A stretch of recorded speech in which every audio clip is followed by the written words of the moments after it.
립 일업 이런 제목의 책이 있는데요.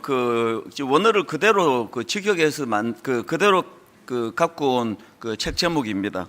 이 립 일업이라는 이 영어 표현은 뜯어내다, 찢어버리다 이런 뜻이라고 하는데요.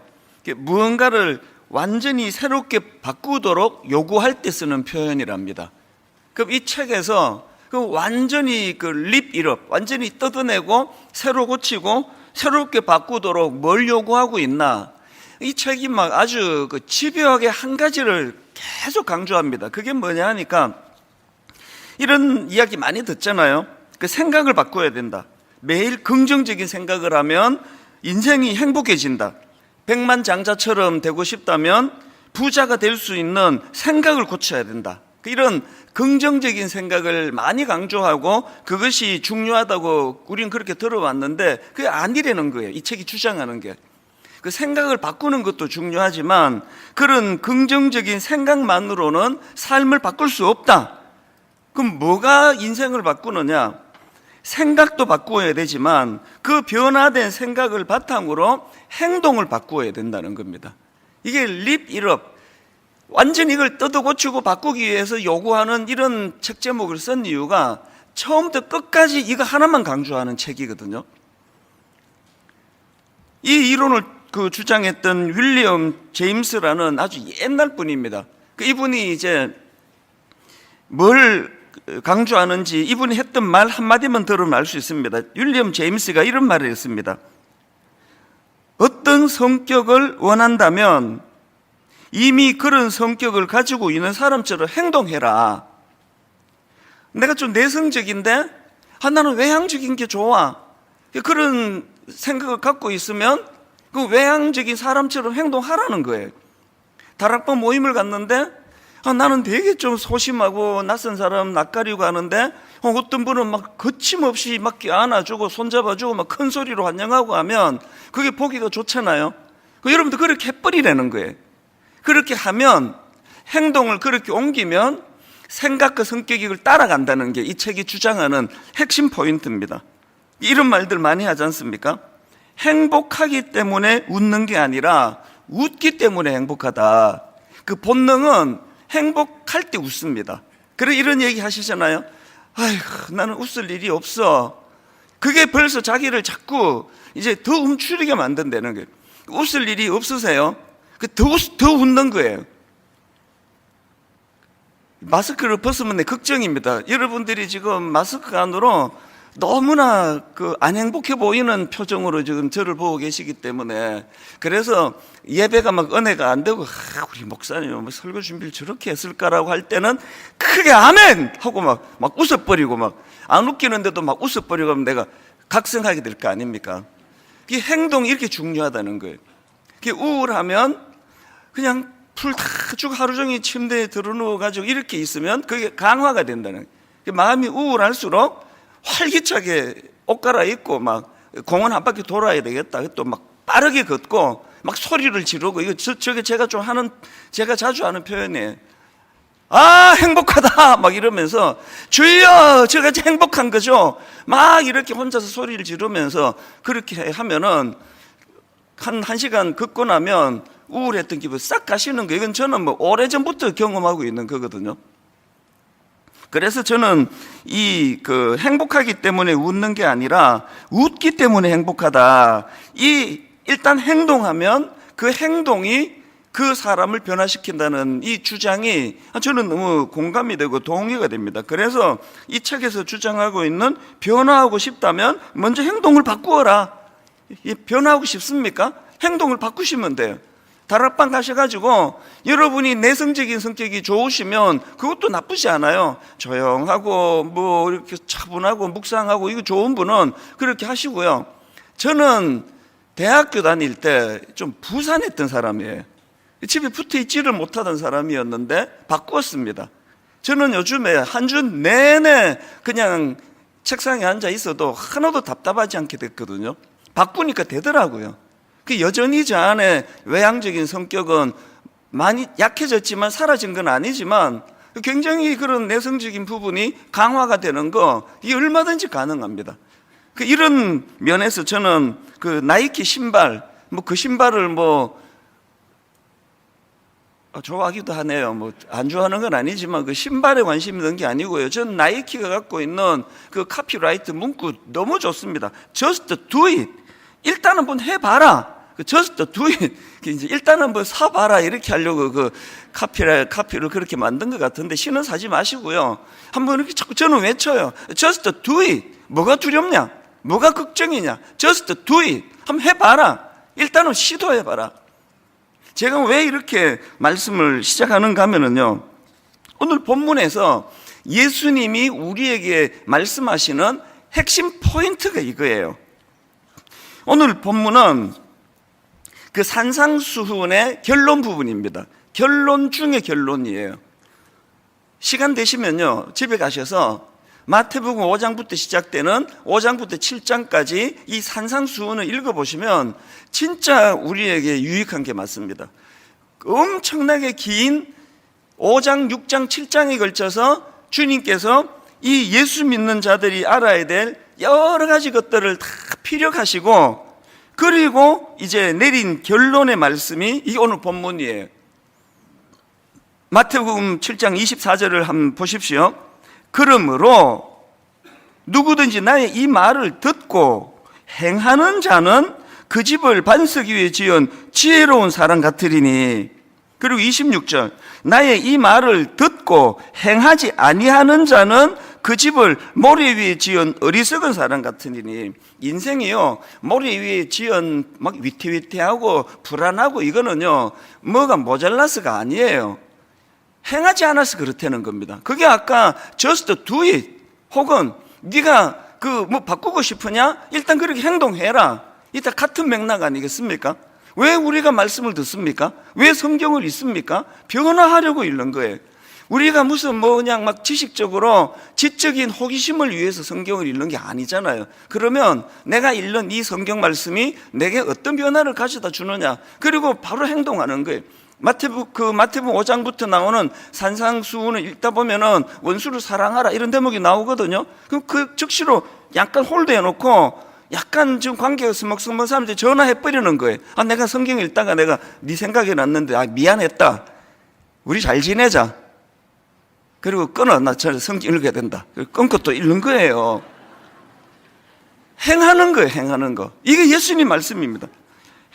이 말을 듣고 행하는 자, 이 말을 듣고 행하지 않는 자, 그게 아까 그 립 이럽이라는 책에서 강조하는 변화하고 싶다면 먼저 행동을 바꾸어라. 오늘 이게 참 저에게 굉장히 지난 한 주 동안에 이 말씀에 그 준비를 하면서 제가 도전을 받고 저도 다시 마음을 다짐한 겁니다. 지난주 제가 그 레너드 스윗 교수가 말한 네 종류의 교회를 분석하면서 참 제가 요즘에 위기라는 그런 말씀을 드렸잖아요. 분당 우리 교회가 맨 처음에 개척할 때 그 사명 중심의 교회였습니다. 확실해요. 그 미션 처치였습니다.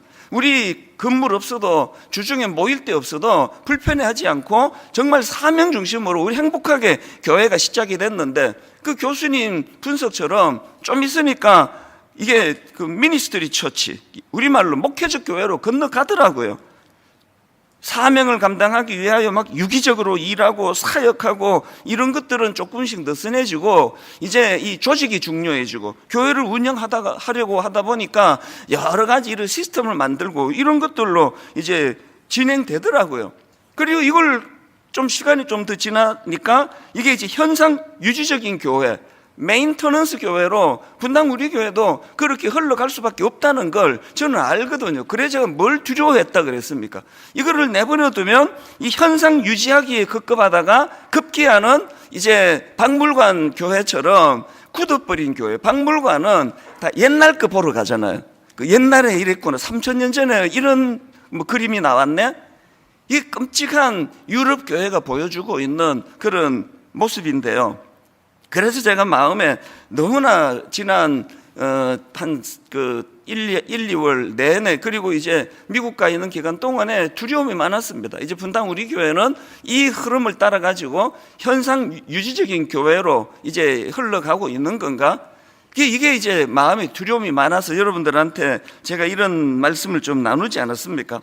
그런데 저는 어떻게 하면은 이 현상 유지적인 교회 혹은 박물관 교회 이런 것들로 전락을 하는 것을 막을 수 있을까 그렇게 고심하다가 이제 그 앞으로 3주에 걸쳐서 이거를 막는 3가지 대안을 이제 시리즈로 설교를 제가 준비하게 됐습니다. 오늘 이제 첫 번째 시간인데요. 우리 개인도 마찬가지고 교회도 마찬가지고 우리는 초심을 유지할 수 있는 힘이 없다는 거예요. 그래서 지난주 말씀드렸던 그 마약 단속 수사관들이 뭐 닭을 잡을 것인가 뭐 범인을 잡을 것인가 그렇게 치킨집 하면서 그렇게 전락하기가 쉬우니까 이거는 교회적인 차원에서도 여러분 개인적인 차원에서도 오늘과 다음 주와 그 다음 주 3주간의 이 대안이 저는 참 중요하다고 생각을 합니다.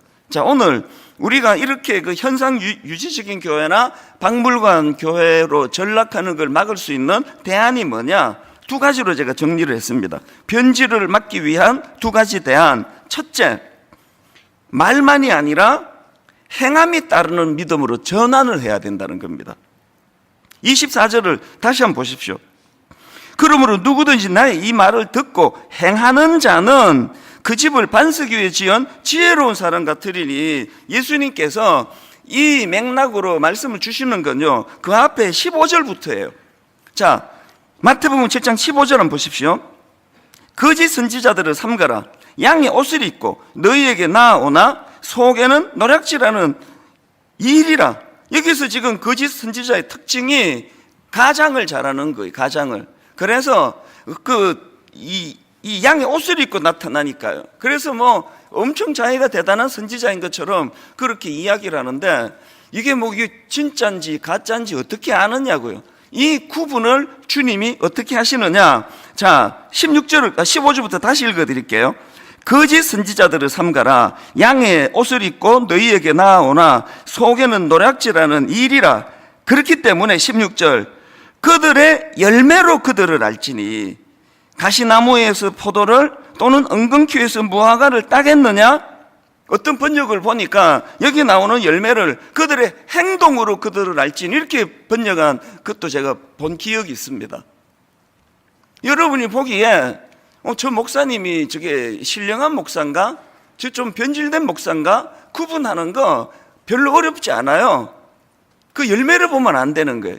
행동을 보면 안 되는 거예요. 뭘 추구하는지를 보면 그 사람을 안 되는 거거든요. 이게 예수님이 지금 우리에게 보여주시는 말씀입니다. 20절에서도 그래서 주님이 또 언급하세요. 이러므로 그들의 열매로 그들을 알리라. 그들의 행동으로 그들을 알리라. 이건 21절도 마찬가지입니다. 나더러 주여 주여 하는 자마다 다 천국에 들어갈 것이 아니요 다만 하늘에 계신 내 아버지의 뜻대로 뭐 하는 자라야 들어간다고요? 행하는 자라야 들어가느니라. 우리가 늘 머리로 뭐 그냥 이론으로 뭐 복음이 이렇다더라 뭐 십자가가 이렇다더라 아무리 담아도 주님이 우리에게 원하시는 건 삶의 변화예요. 내가 얼마나 좋은 생각을 하느냐 그거 중요하지만 그것이 내게 어떤 좋은 열매를 맺게 만드느냐 이게 중요하다는 겁니다. 저는 모세와 이스라엘 백성들이 홍해를 건너는 과정에서 되게 흥미로운 구절 하나를 제가 발견을 했는데요. 하나님께서 그 모세에게 그 홍해를 건너는 과정에서 모세에게 이렇게 말씀하십니다. 출애굽 14장 15절. 여호와께서 모세에게 이르시되 너는 어찌하여 내게 부르짖느냐? 이스라엘 자손에게 명령하여 앞으로 나아가게 하고. 이거 잘못 읽으면 되게 헷갈리잖아요. 모세가 막 기도하는데 뭐 왜 나한테는 왜 기도하니? 뭐 이런 느낌으로 받잖아요. 너는 어찌하여 내게 기도하느냐? 어찌하여 내게 부르짖느냐? 이게 무슨 말이지? 여러 번역 성경을 보다 보니까요, 공동 번역이 선명하게 이 뉘앙스를 설명합니다. 이렇게 번역했더라고요. 너는 어찌하여 나에게 부르짖기만 하느냐예요. 부르짖기만 하느냐. 부르짖는 걸 꾸짖는 게 아니라 너는 어찌하여 나에게 부르짖기만 하느냐.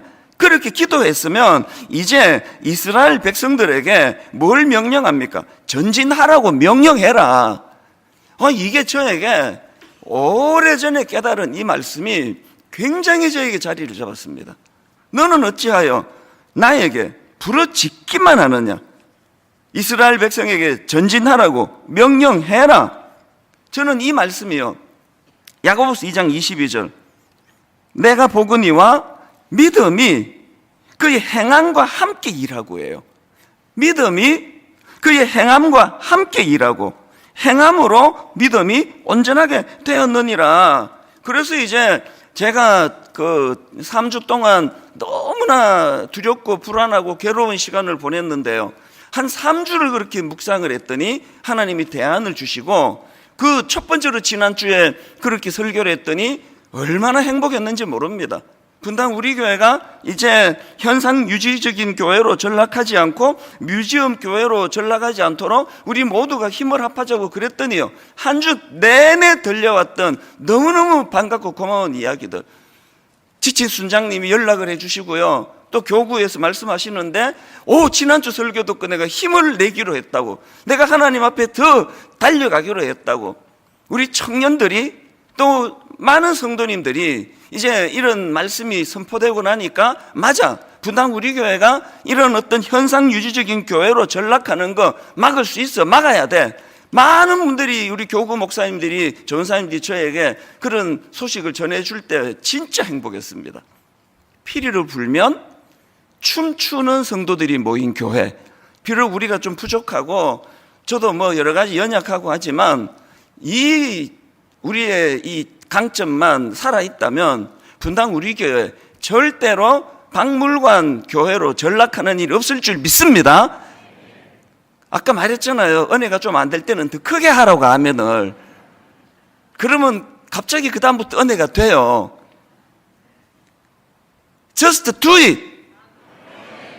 이거는 하지 말고 그 구분을 잘 하셔야 되는데, 하여튼 여러분들이 어떻게 해서든지 간에 우리 개인의 심령도, 아니 사명받은 형사가 그 뭐 치킨을 잡을 것인가 범인을 잡을 것인가 이러고 있는 자리에 빠지지 않으려면 하나님 앞에서 우리가 한번 행하기를 원하는 겁니다. 행동하기 원하는 겁니다. 하나님, 제가 이 말씀대로 너는 어찌하여 나에게 부르짖기만 하느냐, 그만큼 기도했으면 이제 백성들에게 전진하라고 명령해라. 이런 정신이 분당 우리 교회 안에서 살아나기를 바랍니다. 이게 변질을 막기 위한 첫 번째 대안이고요. 두 번째 대안이 뭐냐? 변질을 막기 위한 두 번째 대안, 행하는 게 그렇게 중요하지만 그러나 행하되 말씀에 기초한 행함이어야 한다는 겁니다. 말씀에 기초한 행함. 앞에서 행함의 중요성을 강조했지만, 그러나 여러분, 하나님의 말씀이라는 가이드가 없이 행하면요, 그거 망하는 길로도 열심히 갈 수가 있는 거거든요. 자, 마태복음 7장 24절을 강조점을 달리해서 한번 읽어보겠습니다. 자, 보십시오. 제가 따옴표를 했어요, 거기다. 그러므로 누구든지 나의 이 말을 듣고 행하는 자는, 사실 이게 그 행함을 강조하시기 위한 주님의 말씀이지만, 우리가 이제 그 동전의 양면처럼 나의 이 말을, 주님의 이 말씀을 듣고 그리고 행하는 자는 그 집을 반석 위에 지은 지혜로운 사람과 같다는 거예요. 이 주님이 이거 뭐 지금 행위 구원을 강조하시는 게 아니고요, 그 주옥 같은 산상수훈의 말씀을 들려주셨는데 그 말씀이 자기 삶에 모든 변화를 가져다주는 기준이 되게 하고, 그 기준이 된 그 하나님의 주님의 말씀을 가지고 행하라는 겁니다. 21절도 마찬가지예요. 이것도 강조점을 달리해서 읽어드릴게요. 나더러 주여 주여 하는 자마다 다 천국에 들어갈 것이 아니요 다만 하늘에 계신 내 아버지의 뜻대로 행하는 자라야 들어가니라. 그냥 행한다고 천국 가는 거 아니에요. 우리가 행하되 하늘에 계신 내 아버지의 뜻대로 행하는 거예요. 그러려면 어떻게 해야 됩니까? 아버지의 뜻이 뭔지를 알아야 될 거 아닙니까? 행동하기 전에 아버지의 뜻이 뭔지를 알아야 된다. 제가 사도행전 22장을 읽다가 보니까요, 이제 바울이 또 간증을 하잖아요. 내가 어떻게 예수 믿게 됐는지를 간증을 하는데, 그 내용이 사도행전 22장 6절 7절입니다. 우리 한번 같이 한번 읽어보실까요? 자, 시작. 가는 중 다메섹에 가까이 갔을 때에 오정쯤 되어 호련히 하늘로부터 큰 빛이 나를 둘러 비치되 내가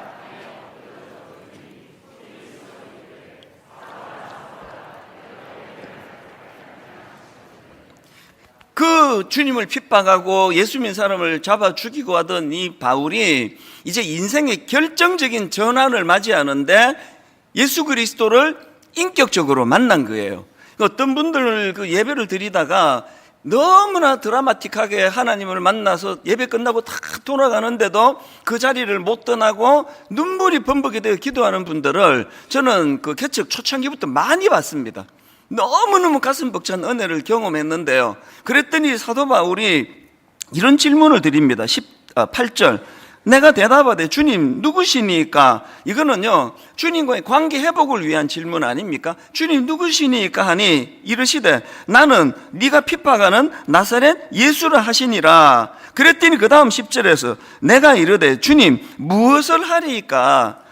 저는 이 말씀을요 굉장히 많이 묵상을 하는 사람이에요. 우리가 가지고 있는 이 성장과 변화를 위한 두 가지 질문. 주님 니시오니까 주님과의 관계가 정립이 돼야 돼요. 그분이 내게 어떤 의미를 가졌나? 주님은 내게 내 삶에 어떤 영향을 가지신 분이냐? 이것만 물으시면 안 되고 그 다음에 물어야 되는 게 주님이 나의 주인이시라면 주여 무엇을 하오리이까요? 여러분 이 질문을 던지는 사도 바울의 심정을 저는 이 구절을 오래전부터 묵상해 왔지만 이번에 새로 이 질문을 던지는 사도 바울의 마음이 저에게 감정이입이 되는 것을 느꼈습니다. 바울이 이 질문을 주님께 들려드릴 때 참담한 거예요. 자기 자신이. 그래서 주님께 너무 죄송한 거예요. 왜? 바울은 행동했거든요. 자기 신념에 따라. 이 옳다고 생각했기 때문에 행동했는데 주님을 만나고 깨달은 게 뭡니까? 그게 주님을 핍박하는 일이라는 걸 깨달았단 말이에요. 오늘 여러분이 진짜 은혜를 받아 성숙으로 나가시려면 이 깨달음이 필요해요. 여러분이 교회를 위해서 열심히 하셨단 말이에요. 안 한 게 아니에요. 교회를 위하여 주님을 위하여 열심히 섬겼단 말입니다. 그런데 어느 날 내가 자각하게 된 게 이 열심이 이 교회의 유익이 아닌 이 하나님께 이 보탬이 되는 게 아니라는 걸 깨닫게 되는 순간부터 일꾼으로 거듭나는 거예요. 저는 그게 항상 두려운 사람이에요. 분당 우리 교회를 개척하고 교회를 위하여 불철주야 열심히 뛰어다니고 있습니다. 그랬는데 은퇴할 무렵에 그게 제 열심이었지 하나님이 기뻐하시는 교회의 모습이 아니었다면 어떻게 하겠냐고요. 성가대 얼마나 존경스럽습니까? 특히 일부 그 꼭두 새벽에 나오셔가지고 그냥 그 새벽에 목도 안 풀리는데 저렇게 열심히 막 다 했는데 어느 날 문득 내가 일부 성가대를 위해서 열심히 한 게 이게 우리 성가대에 있는 보탬이 안 되는 일이었구나. 하나님 보시기에 이게 기뻐하지 않는 열심이었구나. 이걸 자각하는 그때부터 진짜 일꾼이 된다는 거예요. 사도 바울이 주여 무엇을 하오리까? 이거 막 고개 쳐들고 막 내가 이제 당신 말이야 나 같은 일꾼 만났으니까 복 터진 줄 아시라고 뭐 해드릴까? 이거 아니에요. 고개를 못 드는 거예요. 죄송한 거예요. 부끄럽단 말입니다. 나대로는 이게 옳은 일이라 생각해서 하나님을 위하여 열심히 했는데 이게 하나님의 교회를 핍박하는 일이라는 것을 깨달았기 때문에 그래서 이 질문은요 하나님 앞에서 겸손한 사람만 하는 거예요. 주여 무엇을 하오리까? 목사가 되면 이런 기도 하기가 쉽지가 않아요. 이제 늘 자기 확신으로 그래서 그냥 말할 때마다 주의 뜻이라고 막 이런 소리 하면서 이거 하자 저거 하자 그러잖아요. 그게 주의 뜻인지 지가 어떻게 아느냐고 항상 물어야 돼요. 주여 무엇을 하오리까? 주님 내 생각에 이게 주님의 나라를 위하여 하나님의 교회를 위하여 옳다고 생각해서 하지만 저는 미련한 인간입니다. 말씀해 주시기 원합니다. 하루를 시작할 때요 주여 무엇을 하오리까? 우리가 그 자녀 교육 어떤 면에서는요 묻지 않고 제멋대로 자녀 교육 시켜가지고 결과물만 가지고 막 명문대 갔잖아. 그럼 뭐 합니까? 상처투성인 자녀를 만드는데요. 자녀 교육, 저같이 이미 기회가 별로 없는 사람은 지금도 좀 노력을 하긴 하지만 아직 어린 부모님들 들으셔야 돼요. 매일마다 자녀 교육하면서 물어야 돼요. 주여, 무엇을 하오리까? 내가 어떻게 하면 이 아이를 잘 기를 수 있을지 가르쳐 주시옵소서. 이 묻는 거거든요. 제가 앞에서 3주 동안 이제 그 분당 우리 교회가 현상 유지적인 교회, 박물관 교회가 되지 않도록 대안을 세 가지 이제 한 주씩 말씀드리겠다 했는데요. 첫 번째 대안은 이겁니다. 분당 우리 교회가 변질되는 것을 막는다. 분당 우리 교회가 현상 유지적인 교회, 분당 우리 교회가 박물관 교회를 막기 위한 첫 번째 대안, 강력한 대안 딱 하나입니다. 우리 교회가 말씀 묵상하는 교회가 되는 거예요. 우리 교회가 말씀 묵상하는 교회가 되면 말씀을 제대로 묵상하면 아까 행동하게 된다 그랬잖아요. 반석 위에 지은 그런 교회가 되기 위해서는 모든 성도님들이 말씀 묵상하기를 힘쓰는 그런 교회가 되어야 된다. 한번 따라해 보시겠습니까? 말씀 묵상하는 교회, 말씀 묵상하는 교회. 여러분에게 적용합니다. 말씀 묵상하는 성도, 말씀 묵상하는 성도. 사도 바울이 제 생각이 항상 옳아가지고 제멋대로 할 때 쉬웠어요. 혈기 나는 대로 하면 되니까. 그런데 이후에 사도 바울이 쓴 그 편지들 읽어보세요. 항상 바울은 하나님의 말씀에 사로잡혀 있던 사람이에요. 그 말씀에 견인되는 거예요. 그 말씀을 깨닫도록 성령께서 그를 지혜로 인도해 주시기를 갈망하던 그런 인생이 된 거 아닙니까? 그래서 저는 오늘 여러분들에게 정말 분당 우리 교회가 변질되지 않도록 너무너무 중요한 전 교회적인 이제 그 행동 강령 하나를 이제 선포하려고 하는데요. 한 구절 묵상이에요. 이거를 위해서 우리 담당 목사님들이 힘에 겹도록 수고하고 있습니다. 지금 점점 이제 좋아질 거예요. 오늘 제 본문은요, 이 한 구절 묵상 3월 5일자 이 본문을 가지고 제가 지금 설교를 하는 겁니다. 이게 너무 쉽고 좋은 게 뭐냐면 한 구절 묵상은 너무 간단해요. 하루에 한 장만이라도 읽자는 거예요. 그러면 3년에 걸쳐서 일독을 하게 된다. 근데 여러분, 우리가요, 이 일독이 이게 함정이에요. 일독하는 거. 그래서 이제 창세기부터 시작해가지고 쭉 읽다가 출애굽기 오다가 딱 놓쳐버리면 안 읽어버려요. 실패했다. 그래서 지금 52살 먹은 우리 권사님 52년째 창세기 출애굽기 읽고 계시잖아요. 이걸 없애자고요. 일독 하면 좋지만 없애고 2달을 그만두었던 석 달을 그만두었던 깨달으면 또 읽자는 거예요. 이게 너무 쉽잖아요. 한 장씩이니까.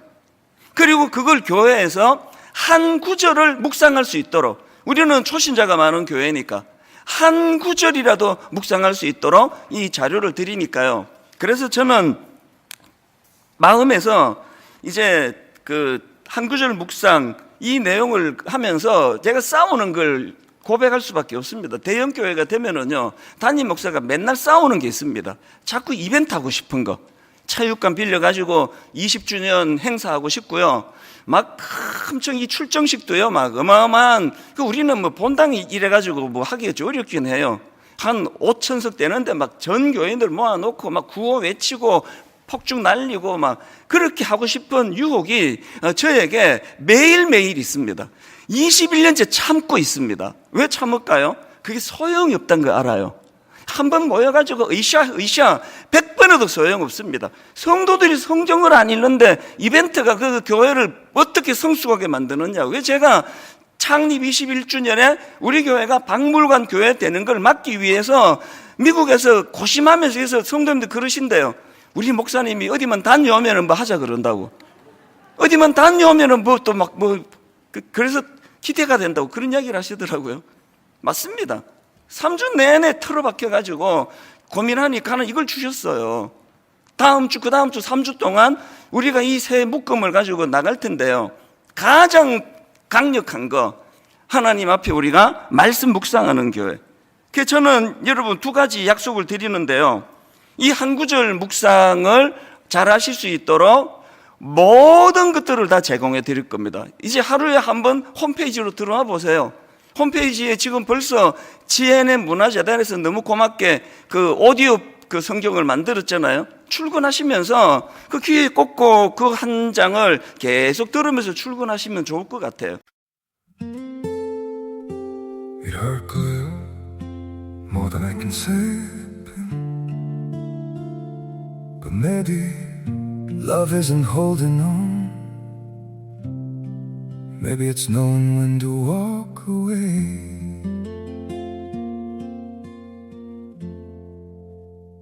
We try to hold what we're slipping through, like sand running from our hands. Every promise started losing shape. We couldn't be what we once planned. Your eyes would look right through mine, like you were already gone. We stayed too long in a fading light, trying to prove we still.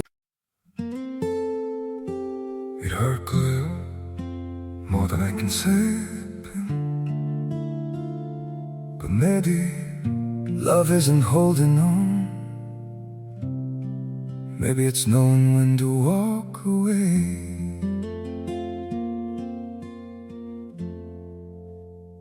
We try to hold what we're slipping through, like sand running from our hands.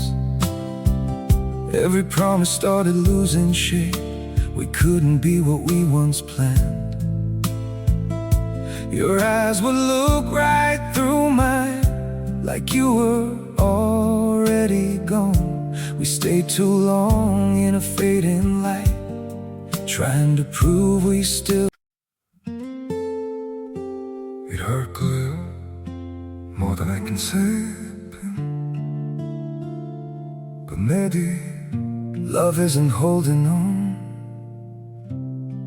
Maybe it's knowing when to walk away.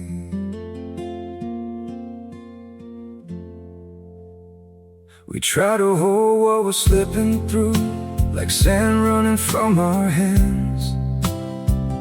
Every promise started losing shape. We couldn't be what we once planned. Your eyes would look right through mine, like you were already gone. We stayed too long. 이후에 계속 제공해 드릴 겁니다. 또 한 가지 약속.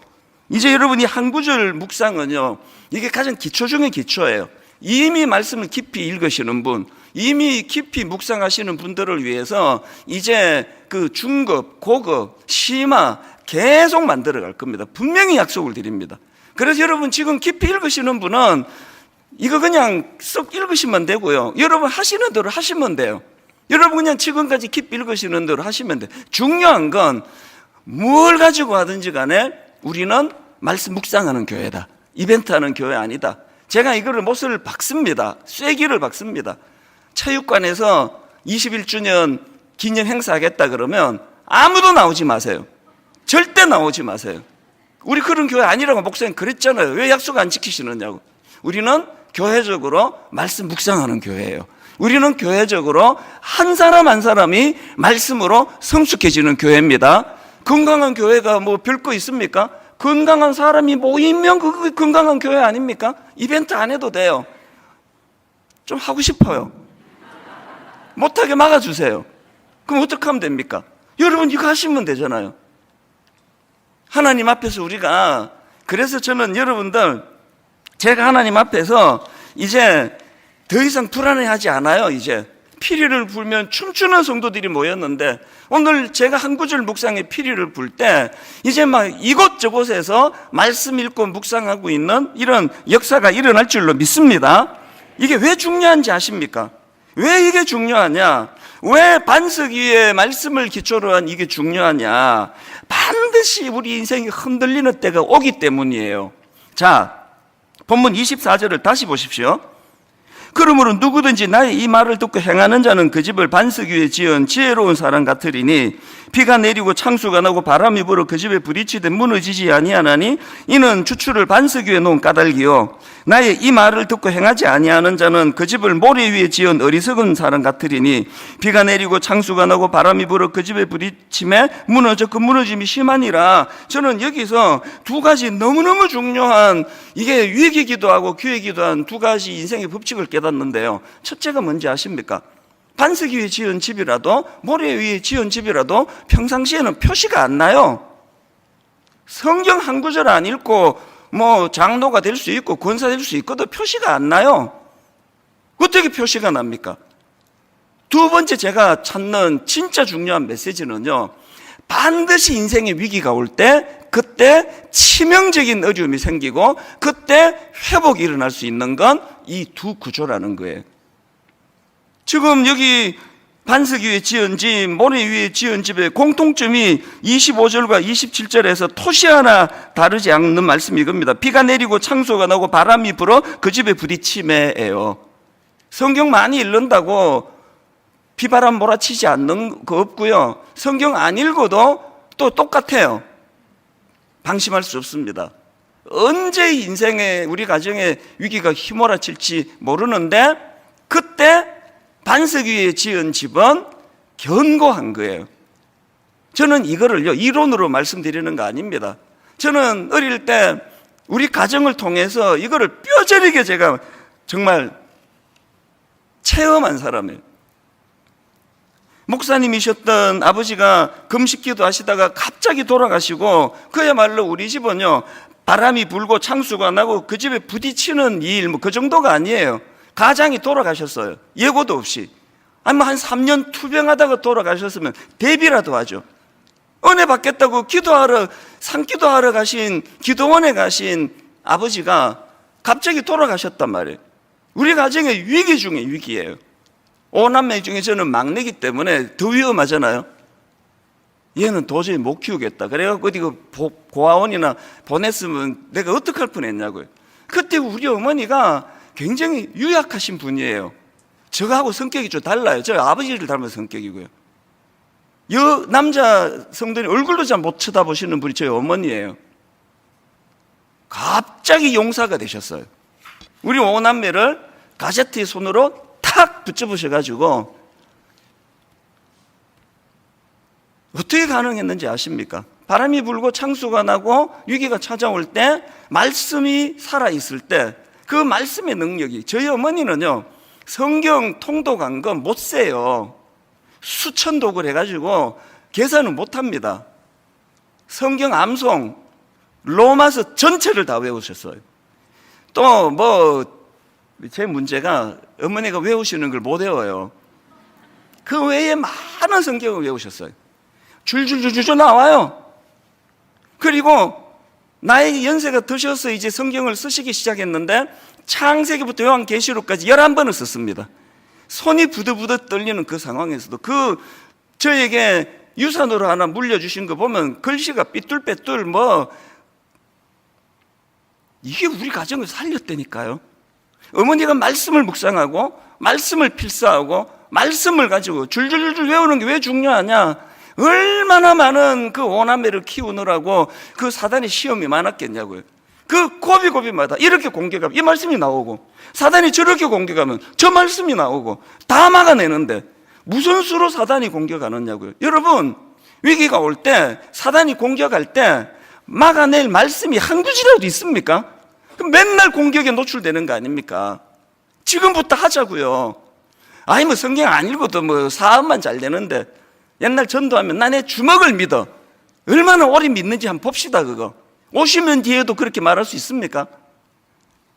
읽어 두는 거예요. 묵상해 두는 거예요. 언제? 내 인생에 흔들거릴 수 있는 위기가 찾아올 때를 대비해서. 결론을 저는 오늘 이렇게 맺기를 원합니다. 여러분, 우리가요, 우리 개인은 말할 것도 없고 분당 우리 교회 변질을 막는 용사가 되어 주시기를 바랍니다. 여러분, 절대로 분당 우리 교회는 현상 유지하고 있는 교회가 되지 않을 줄 믿습니다. 왜? 여러분이 계시니까요.